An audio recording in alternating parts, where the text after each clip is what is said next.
Let's chat lightning lanes at Disney World. So I'm going to do my best to explain lightning lane in the easiest way possible. It is a little bit challenging just because I can't necessarily show you exactly how it works since I'm not there in the park using it. Now, this is as of March 2026. All of this could change because if there's one thing that's constant, it's change. Right now at Disney World, their fast pass system is called Lightning Lane.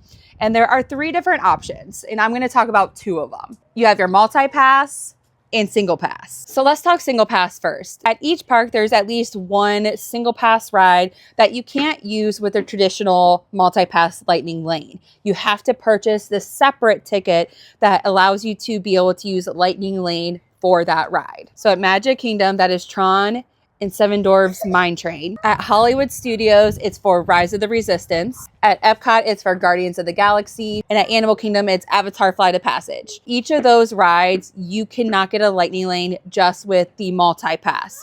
You have to have a single pass in order to get lightning lanes for those rides. So just know that cost you see for that single pass is just for that ride. In my opinion, the multi-pass is worth it, especially at Magic Kingdom. You don't need lightning lane, but the amount of things you can do and accomplish within your time at the park is insane. Whether that's just being able to just leisurely walk around, be able to see more of the shows, be able to do more of the rides. There is just so many benefits to the extra money you spend for lightning lane. For multi-pass, you get up to 3 lightning lanes at a time.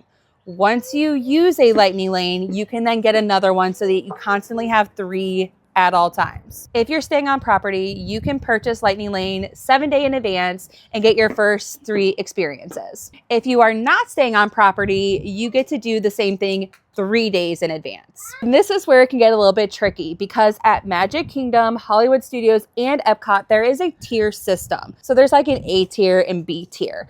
Within the A tier, you're allowed to choose 1 attraction from that. And it's because these are considered like the bigger bangers. And then you can select 2 or 3 from the B tier, depending on if you wanted any from the A tier. Animal Kingdom, it's all one chunk, so you just choose your 3 that you want. Okay, we're gonna make a part 2 for lightning lane where I talk about the 3rd type and using lightning lane on the day of when you're at the park because I was editing this video and it is way too long. So we're gonna wrap things up and check back for part 2 to learn more about lightning lane.